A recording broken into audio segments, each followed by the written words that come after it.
सरकार है वो जुल्म पर जुल्म कर रही है और विपक्ष मौन बैठा हुआ है। पिछले 10 सालों में सरकार के काम में आपने देखा हो, अगर किसी को कोई बात कहनी पड़ी और किसी ने कोई बात मनवाई है तो वो किसानों ने 13 महीने दिल्ली के बॉर्डर्स पर बैठकर मनवाई। ना किसानों को कुछ मिल रहा है, ना जवानों को कुछ मिल रहा है, बस मिल रहा है हमें तो एक अन्याय ही मिल रहा है। तो 76 साल के बाद में देश के जवान और किसान एक साथ आके इस देश की राजनीति की जी दशा और दिशा बिगड़ी हुई है, ये हम एक साथ सुधारने का काम करेंगे। देश की महिला जज को न्याय नहीं मिल रहा है, इस देश की महिला पहलवानों को न्याय नहीं मिल रहा है, इस देश में मणिपुर हो, कर्नाटक हो, राजस्थान हो, मध्य प्रदेश हो, बच्चियों को न्याय नहीं मिल रहा है। तो इस देश का न्याय कहां चला गया? आज देश में पहली बार 76 साल के पहली बार आपने भी देख रहे हैं कि देश के जवान और देश के किसान एक साथ आ रहे हैं और हम बहुत मजबूरी के साथ एक साथ आ रहे हैं। आज देश के पूरे 40 लाख सैनिक जो भूतपूर्व सैनिक और देश के 80 करोड़ जो हमारे किसान भाई है, जो हमारे पिता तुल्य है, हम बेटे तो किसान के ही हैं। आज इस देश में ये स्थिति चल रही है, सैनिकों ने छाती पे गोली खानी है सीमा पे और किसानों ने खेत में दम तोड़ना है।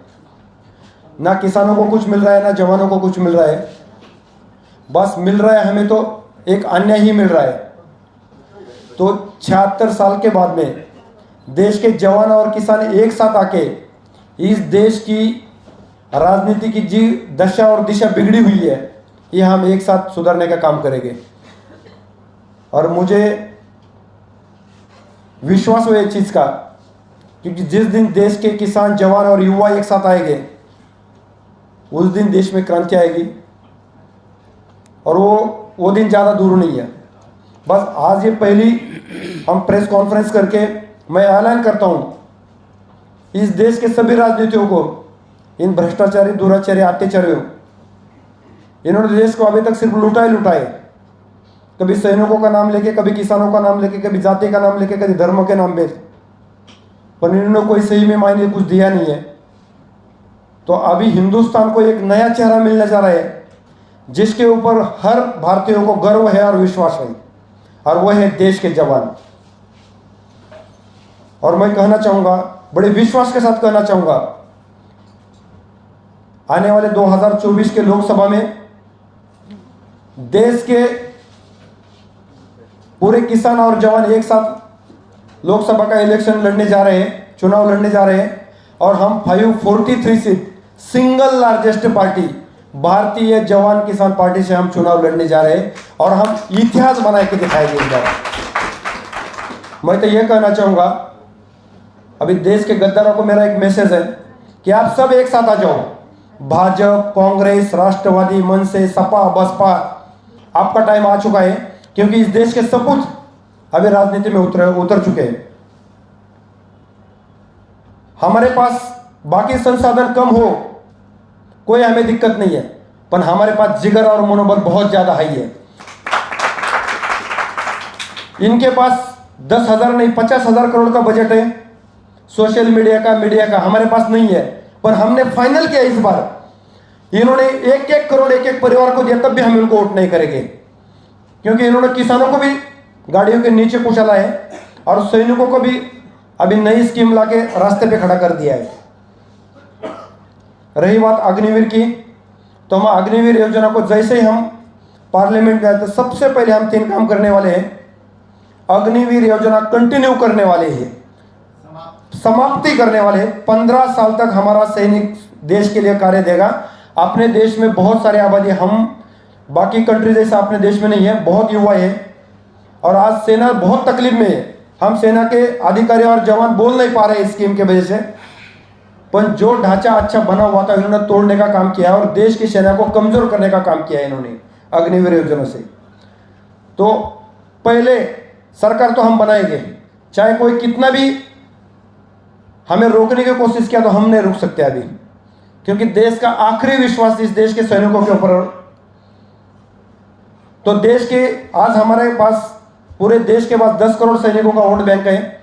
हमारा किसानों का 70 से 80 करोड़ वोट बैंक है और बाकी युवा हमारे साथ है, व्यापारी वर्ग हमारे साथ में है, आध्यात्मिक गुरु हमारे साथ में है, तो पूरा हिंदुस्तान हमारे साथ में है।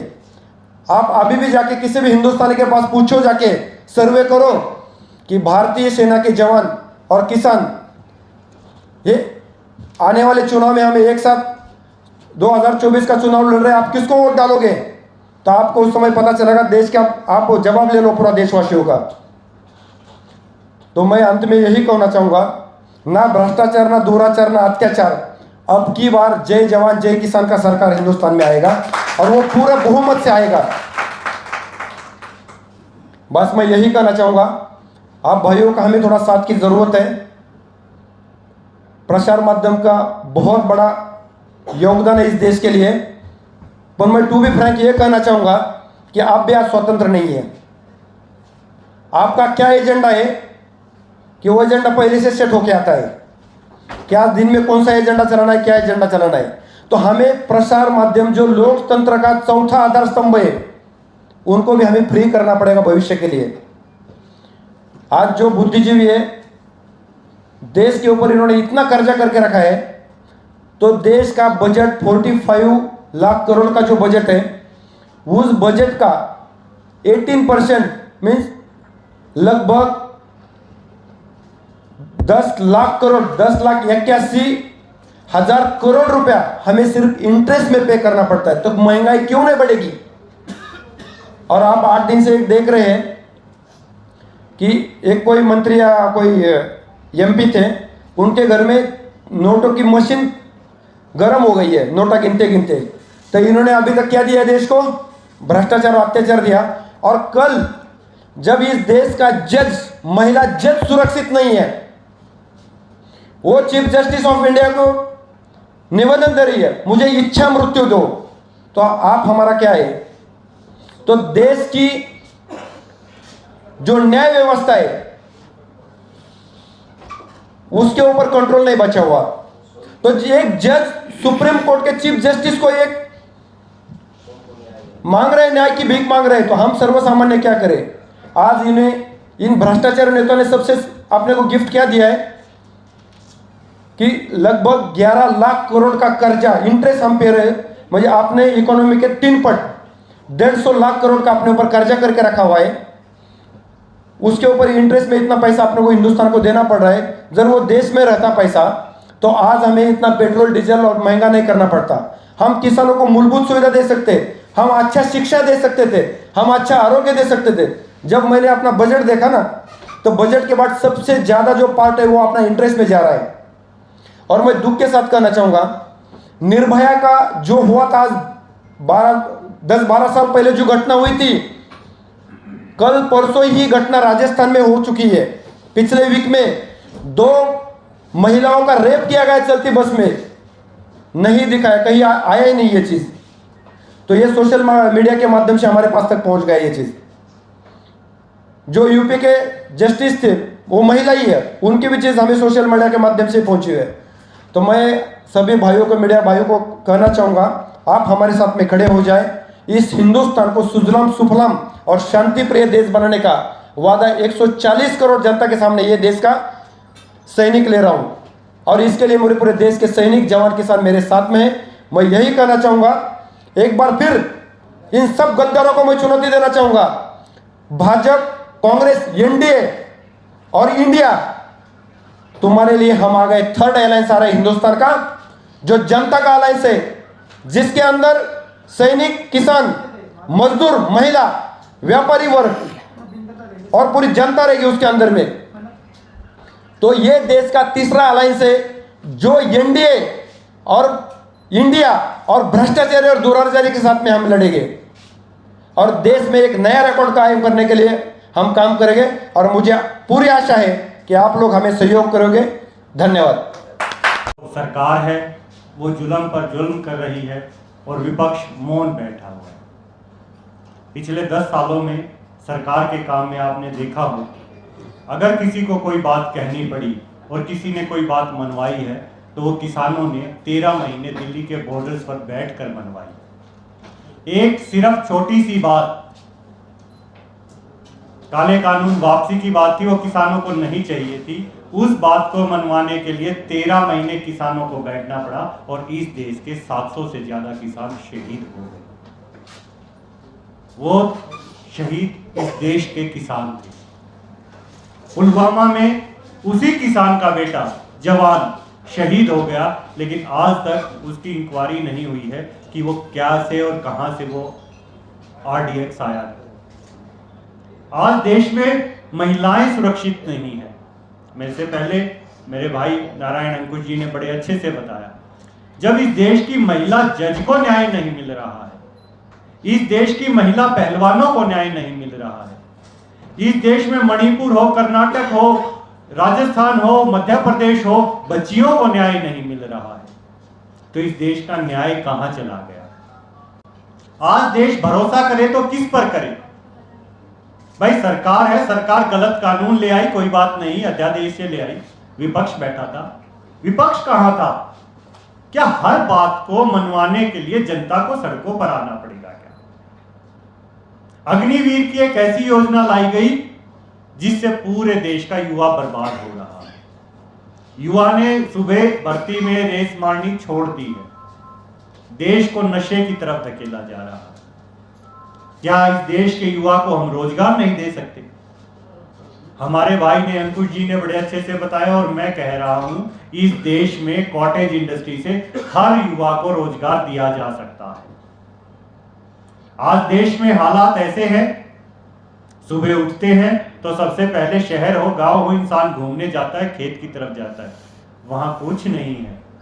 ना MSP की गारंटी कानून है, ना किसान की कर्ज माफी की कोई बात कर रहा है। जबकि ये सरकार कह कर आई थी कि हम पहली कलम से किसानों को MSP C2 प्लस 50% स्वामीनाथन की रिपोर्ट के आधार पर देंगे और जवानों को 1 रैंक 1 पेंशन देंगे। ये सरकार इसी बात पे आई थी और किसानों ने, जवानों ने, इस देश के लोगों ने वो कलम उनको दे दी, लेकिन उस कलम से आज तक ना MSP मिला, ना युवा को रोजगार मिला, ना महिलाओं को न्याय मिला। देश में स्वास्थ्य की, शिक्षा की हालत आपसे छुपी हुई नहीं है। आज इस देश का किसान ये सोचता है कि जब ये हमारे जवान बॉर्डर पर हमारी सुरक्षा करते हैं तो देश के अंदर क्यों नहीं? आज हम कहां जाएं, किस पर भरोसा करें? विपक्ष पे तो हम भरोसा कर ही रहे थे, विपक्ष हमारी आवाज उठाएगा, लेकिन विपक्ष आवाज उठाता तो 700 किसान शहीद क्यों होते? आज लखीमपुर में जो गाड़ियां चढ़ाई गई उसकी आवाज कौन उठा रहा है? कहीं उठ रही है क्या आवाज? दिल्ली के अंदर महिलाओं जिन्होंने देश का नाम गौरव किया था, उनके सिर पर पैर रखा था। अगर किसी ने नहीं देखा हो तो मीडिया बंधु को दिखा दें, वो पैर कहां है? कौन उनकी आवाज बनेगा? युवा रोजगार के लिए भटक रहा है, कौन देगा? आज किसान ने भरोसा किया है कि जो कलम उन्होंने पिछली सरकार के हेड को दी थी, अब किसान वो कलम अपने बेटे जवान को देगा। ये कलम की ताकत, सरकार की ताकत, किसान ने निर्णय लिया है वो जवान को देगा, क्योंकि चाहे 65 हो, चाहे 71 हो, चाहे 99 हो, ये कभी हारे नहीं है। इन्होंने देश के लिए शहादतें दी, लेकिन देश को कभी कुर्बान नहीं होने दिया, देश के झंडे को कभी झुकने नहीं दिया। आज हम पूर्ण रूप से अपना समर्थन, इस देश का किसान समर्थन देश के जवानों को देता है, ताकि देश का जवान आगे आए और देश का जवान इस परिवर्तन को दे, जहां महिलाओं को न्याय मिल सके, युवाओं को रोजगार मिल सके, हर नागरिक को अच्छी शिक्षा, अच्छा स्वास्थ्य मिल सके, वह किसानों का MSP मिल सके। इस वर्ष में जिसमें हम बैठे हैं, सरकारी वर्ष मिलेट ईयर घोषित कर रखा है, मोटा अनाज। लेकिन मैं किसान परिवार से आता हूं, आपको बता दूं, इस पूरे हिंदुस्तान में मोटे अनाज का भाव किसी किसान को नहीं मिल रहा। सड़कों पर पड़ा है अनाज। अभी बाजरा, मिलेट के अंदर बाजरा, राई, ज्वार, रागी, ये सभी आता है, उसका भाव मिला क्या? अभी 2 महीने पुरानी बात है, कहीं किसी को कोई भाव नहीं मिला। उसके लिए भी किसान ने सड़क रोकनी पड़ती है, घर से शहादतें देनी पड़ती है। में हम जब जाते हैं ना तो बोलते हैं विकल्प क्या है? आप बोलते हो भाजपा ऐसी है, कांग्रेस ऐसी है, सपा ऐसी है, जितनी भी पार्टियां हैं क्षेत्रीय, तो विकल्प क्या है? विकल्प के रूप में 2-4 साल पहले आया था नौटंकीबाज आदमी, उसने भी और जनता को ठग दिया। तो जो नेताओं पे भरोसा थोड़ा बहुत बचा भी था ना, वो भी सब खत्म हो गया। तो अब विकल्प के रूप में आर्मी को आना पड़ा है, क्योंकि जब पूरी दुनिया में कुछ मुसीबत आती है, आंधी तूफान बारिश पहाड़ कुछ बिगड़ जाता है, जब सब कोई हार जाता है सारी एजेंसियां, तब जाके आर्मी लगाई जाती है। तो इसी भ्रष्टाचार जो राजनीति चल रही है, जो हमारे नेताओं ने इसको दंगल बना दिया है, अब ये कोई नेता नहीं साफ कर पाएगा। इसको साफ करने के लिए हमारे भारत के जो एक्स आर्मी जितने भी हैं, 40 लाख लोगों ने जो पीड़ा उठाया है कि हम राजनीति में आएंगे और इस दंगल भ्रष्टाचार और सारी चीजों से मुक्त कराएंगे भारत को, तो इससे मैं बहुत प्रेरित हुआ और मैं भारत की युवाओं की तरफ से आह्वान करता हूं कि सबको, आपको रोजगार, सब कुछ सुविधाएं, शिक्षा, न्याय, स्वास्थ्य सब कुछ मिलेगा इन सैनिकों के साथ आके। तो आप लोग आओ, हमारे चीफ गेस्ट आए हुए हैं। लेटेस्ट अपडेट पाने के लिए हमारे चैनल क्लाउड न्यूज को अभी लाइक करें, सब्सक्राइब करें और बेल आइकन दबाना बिल्कुल ना भूलें।